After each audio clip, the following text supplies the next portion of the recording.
오늘은 그 최근 강세를 보이고 있는 이 천연가스에 대해서 간단히 생각해보고 이에 파생해서 연결해서 생각해볼 수 있는 투자 아이디어에는 뭐가 있는지 한번 같이 생각해 보겠습니다. 일단 이제 이거는 그 올해 초에 나온 신문 기사를 제가 하나 가지고 왔는데요. 여기 이제 검정색 선은 그 미국의 천연가스 가격이고, 그리고 여기 이제 하늘색 음영 부분으로 되어 있는 이 파트가 이 아시아 지역의 이제 천연가스 가격인데, 이게 2021년 초니까 이제 올해 초에 이렇게 급등을 하고 있는 모습이죠. 그래서 원래는 그 이 정도의 어떤 스프레드가 벌어지는 게 정상인데, 올해 초 같은 경우에는 유독 이렇게 미국과의 가격 괴리감이 좀 상당히 있는 모습입니다. 그럼 이제 올해 초에 무슨 일이 있었길래 이 천연가스 가격이 이렇게나 또 급등을 한 걸까요? 바로 이제 아시아 지역의 대대적인 한파가 좀 불어닥쳤기 때문입니다. 그래서 당장 대만 같은 경우에는 이런 식으로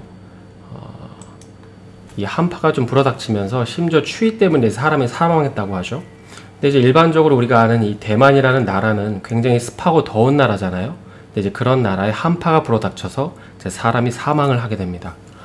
그리고 또 이제 일본도 예외가 아닌 게, 일본 역시도 이제 영하 30도에 육박할 정도로 매우 매서운 한파가 좀 불어닥쳤다고 하고, 이제 한국도 보면 뭐 체감상 사실 늘 역대급으로 추웠던 추웠던 어떤 계절이었던 것 같긴 한데, 이런 식으로 또 자극적인 기사가 나왔고, 중국도 이에 질세라 금세기 최고의 어떤 추위라고 할 정도로 이 아시아 지역 전체에 좀 한파가 불어닥치면서 난방을 위한 천연가스 수요가 급증했고, 이로 인해서 이제 천연가스 가격은 급등을 하게 됩니다. 그런데 이제 한편으로는 이런 생각이 들 수 있죠. 아니 그러면 LNG를 더 많이 수입해 오면 되지 않느냐 이거죠. 근데 이제 하지만 우리가 알다시피 올해 초에는 이 중국이 배를 사재기하면서 이 천연가스를 실어 나를 배가 없었습니다. 그러니까 한국도 이제 마찬가지이지만 LNG 같은 경우에는 대부분 배로 실어서 가지고 오잖아요. 근데 이제 배가 없는 상태에서 수요는 늘어나니까 가격이 이제 오를 수밖에 없는 것입니다. 그래서 이제 올해 천연가스, 그러니까 올해 초에 이제 천연가스 시장에서는 좀 이런 이슈들이 있었는데, 근데 이제 최근에 이 천연가스 시장에서 나오는 얘기 중에 또 다른 얘기 중에 하나는 이 가격이 또 한 번 이제 급등할 거라는 거예요. 이게 이제 최근에 나온 기사인데요. 특히 이제 겨울에 또 2배나 오른다고 하죠. 그래서 가격이 오른다는 논리의 저변을 보면 올해도 역시 난방비 이슈가 있는데, 그런데 이제 올해는 여기에 더해서 한 가지 더 추가된 이슈가 있습니다. 바로 수소인데요. 이 수소 때문에 천연가스 가격이 오른다는 것입니다. 현재 이 수소 같은 경우에는 우리가 추출 방식을 보게 되면 이 수전의 방식을 활용한 뭐 그린 수소나 뭐 석탄 에너지를 활용한 그레이 수소, 뭐 최근에 이제 암모니아에서 추출한 이런 어떤 방식들을 좀 이해를 하고 계시겠지만, 이제 한편으로 최근 수소는 이 천연가스를 통해서도 추출을 할 수 있습니다. 그래서 이제 개인적으로는 최근에 천연가스 가격이 이렇게 급등을 하고 있는데, 이 배경에는 난방을 중심으로 한 이러저러한 수요 급증도 이제 영향을 끼쳤겠지만은, 한편으로는 현재 중국이 다시금 속도를 내고 있는 이 수소 산업에 큰 영향을 미쳤다고 보고 있습니다.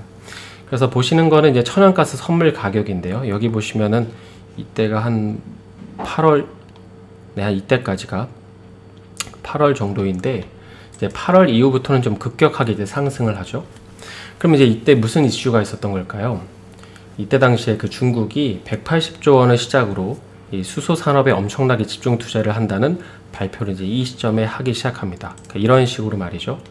그래서 이제 시장에서는 수소를 추출하는 앞서 이제 여러 가지 방식이 있다고 말씀을 드렸지만, 그 중에 한 가지 방식으로 이 천연가스에서 수소를 추출하는 방식을 염두에 두고 있기 때문에 천연가스 가격 역시 이제 크게 상승을 한 거죠.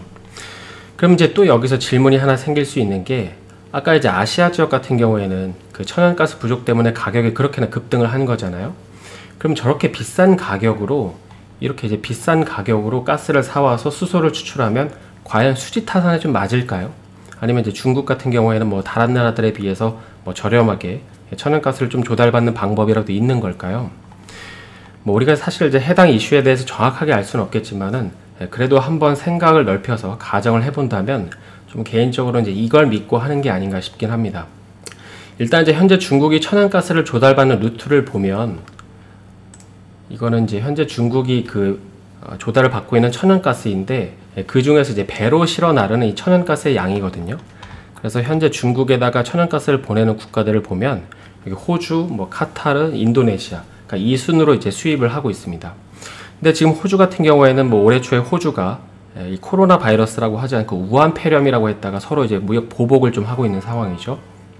그래서 이제 올해 초에 석탄 루트가 이제 막히다 보니까 중국 같은 경우에는 뭐 정전까지 발생한 적도 있었는데, 그래서 이런 상황에서 호주를 믿고 천연가스에서 수소를 추출하는 사업에 올인하기에는 약간 좀 부담이 있지 않을까요?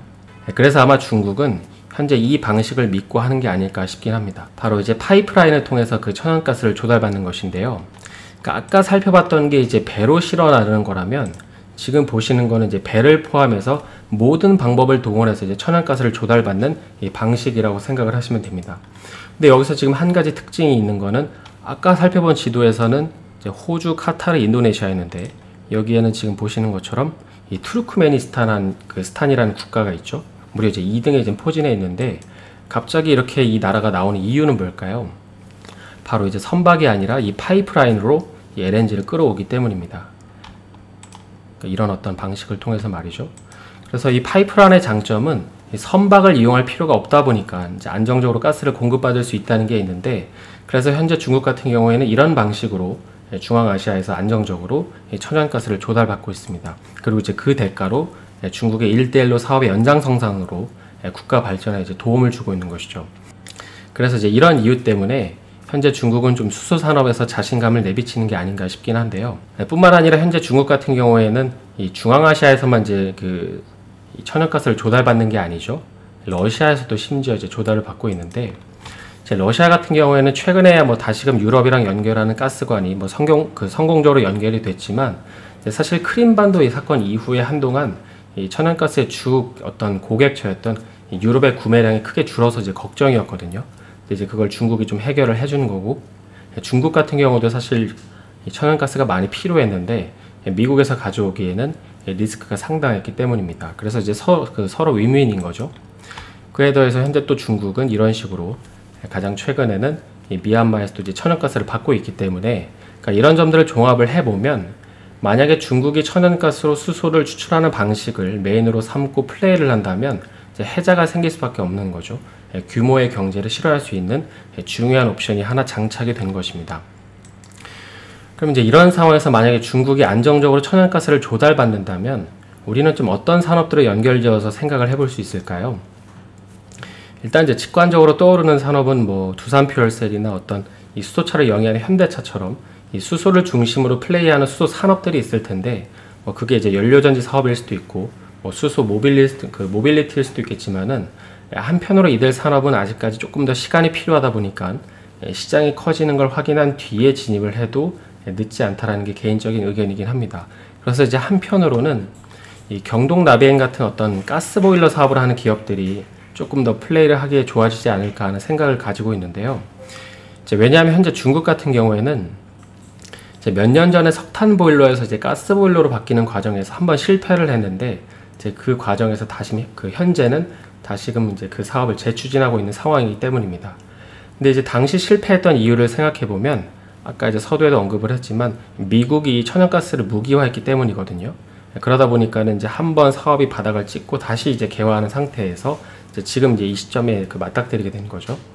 그래서 현재 같은 경우에는 이제 가스 조달 루트를 다변화해놨고, 또 그에 더해서 중국 같은 경우에는 이제 내년에 올림픽 때문이라도 좀 대기의 질을 깨끗하게 낮춰야 되는 만큼, 이제 가정에서도 탄소 배출을 좀 낮추려면 이 가스 보일러를 도입을 해야 할 수밖에 없을 겁니다.